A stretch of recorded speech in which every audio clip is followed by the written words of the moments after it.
Hey guys, YAMICHETAN 78 here.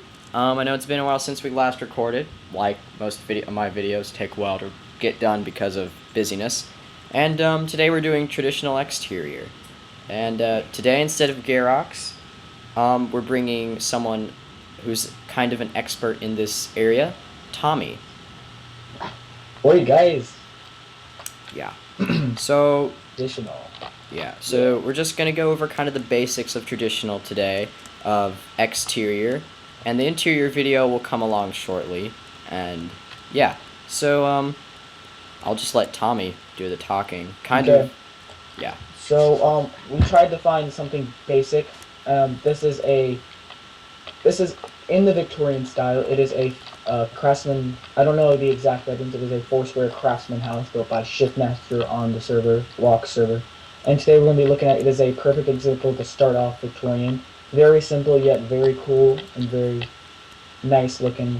If you need it for your towns, as you can see around us, it's in a downtown area, so this is perfect to add with your skyscrapers. And so you usually start off, most traditional houses usually use some sort of brick stuff. Like this house has sandstone brick. There can be brick. You don't have to use brick. Lots of houses do use brick. And the house is actually, this style of house is very symmetrical. I can't talk.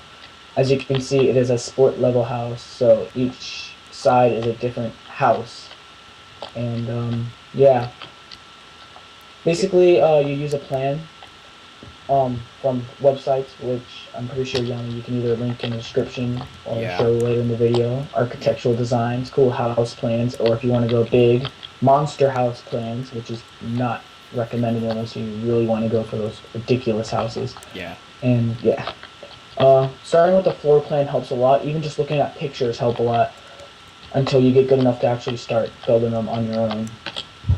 And but for there's basics way you do an exterior. Usually they're about one block at least off the ground, so the floor itself is one off the ground, and then you'll go about 6 blocks up from that with the first floor. One, two, three. Yep, six. And windows are usually 3 blocks, the three glass windows with two other blocks to represent your shutters. As you Yeah. can see here, there are six. The upstairs is either 6 or 5 blocks, and it follows the same pattern as before. And you can go up so on and so on. Yeah, as you can see, guys, traditional is a really fun style to do, but it's a little bit different from modern. So some of you may not get it at first, but that's fine. It requires a bit more discipline when you're building it, because you can't just do something just ridiculous on it. Yeah, it You cannot be gotta abstract. Yeah, you've gotta Abstract. you can do some like different shapes, as you can see in other houses where it's more, there's like some other shapes, but you kind of want to stay in the same kind of design shape, kind of um, design thingy majiggy. Wow, my English is really bad right now. But you don't want to do something ridiculous, like have just a big old curve or a big old like slash line down the middle with some block or something. hmm Other thing, floor plans. When you're looking at the floor plan and you're wondering how do I read the floor plan, there's a helpful hint. Everyone knows that 1 block is 3 meters, and that's hard to convert, especially American length of Feet and feet yeah. and feet and inches.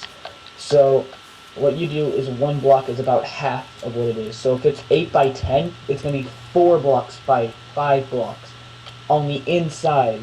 That's the inside. So the exterior will probably be about 5 by 1 more to make the interior that 4 by 8 space that is the room. It makes the room evenly spaced, and it doesn't make these rooms disproportional. Another thing is, if you don't really like doing, you just like placing the blocks and you don't really care for numbers and stuff, what you can do is you can just completely not think about the numbers, get a good idea of what the floor plan looks like, and try and build it that way, and try and keep it Yeah, proportional to what it looks like. That's also yeah, a proportions, another option. evenness, especially with this four square. If you were to fly up to look at the top view, it's very, you can see how even it is. It's also There's, kind of symmetrical a bit, but not Yes. entirely symmetrical. Victorian kind of follows, in traditional styles, follow uh, uh, symmetry. Not all, they don't always have to be symmetrical, but most of the time they're symmetrical. Unlike modern, which it's not good to have some abstractness and unsymmetricalness going Yeah. on. Of course, guys. Yeah. Neither we're not dissing either style. Both styles are fine. They're awesome. It's just we're doing Now, this stuff. next off with the porch. Basically, almost all Victorian houses and traditional houses, for a variety, have a front porch of some sort. They don't always have to be covered, but most houses have a porch that covers up the house and adds more detail and more reality into the house. Because without the porch, the house would look very bland and very more square than it is. What you got to do when you're building traditional is you also got to think. You've probably all seen a traditional house because most houses, well, at least in the U.S., North America kind of area, will have this kind of house everywhere. People love them, and you can think about how they look on the outside, and you'll see a porch, and most houses will have a porch. Maybe not like this big, but it'll have something small. So maybe like right here, it'll cut it off, and Yeah, there's just always gonna be a porch. yeah. Or if you look behind us, there could be a really big porch that's two Yeah, stories. As you can see, this porch is really big, and it's okay to be really big yeah, porch. You just make it fit with the house, so you don't yeah. want You it to can't. be It's like really with this wide. house, the porch and the house match together well. You don't want to have this yellow house, but then have like some I don't know red wool porch. Like that would be that's quite an extreme example, but maybe something like I don't know jungle wood, like jungle wood. Like that wouldn't look very nice with this build. Yeah. And to wrap it up, let's talk about roofs because roofs are very tough to Yes. make. Roofs, there are many types of roof, and you probably see them everywhere. There is the hip roof, which this house has a hip roof. The hip roof is four jointed. As you can see here, it's four jointed, which means that there's no, like, these things with the windows. I mean, obviously there's no just a plain hip roof. In fact, just having just a plain old hip roof doesn't even look that good in traditional style. But like, with you have the hip roof, and then you can also have what these are called are gables. These are gable ends, and a cool thing with gables is it adds more detail to the hip roof. If you're having a hip roof, you don't have to have a hip roof. And another cool thing that I would recommend doing is with the dormer right here and gable ends. These are gables. This is the dormer that sticks out. I would have a different color because to offset it, and that's what really looks nice. Maybe like that sandstone that's on the bottom. Yeah, it's like it's a more subtle amount of detail. It's not like something you'd immediately recognize as detail, but it's something subtle that makes it look good. And there are two different types of roof types. There's a shed roof, which this house does not have. A shed roof, instead of having a hip, there's no hip. So in a shed roof, there is no hip. It's two gable ends on two sides, and maybe with dormers on the sides. Mm. And then there's the hip roof, which is this, and then has the dormers coming off.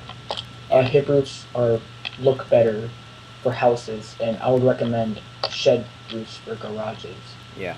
Another thing, guys, is when you're building, you want to have all the kind of numbers around the same. So you want if you're gonna have your house odd on this side, like an odd amount of blocks on this side, so you have your roof made this way, then maybe on the back and the other sides you might want to also have it odd, just to maybe not the same size, but maybe also odd to make it easier to make your roof. Or it can be even, and that also works out pretty well with roofs, right? Yeah.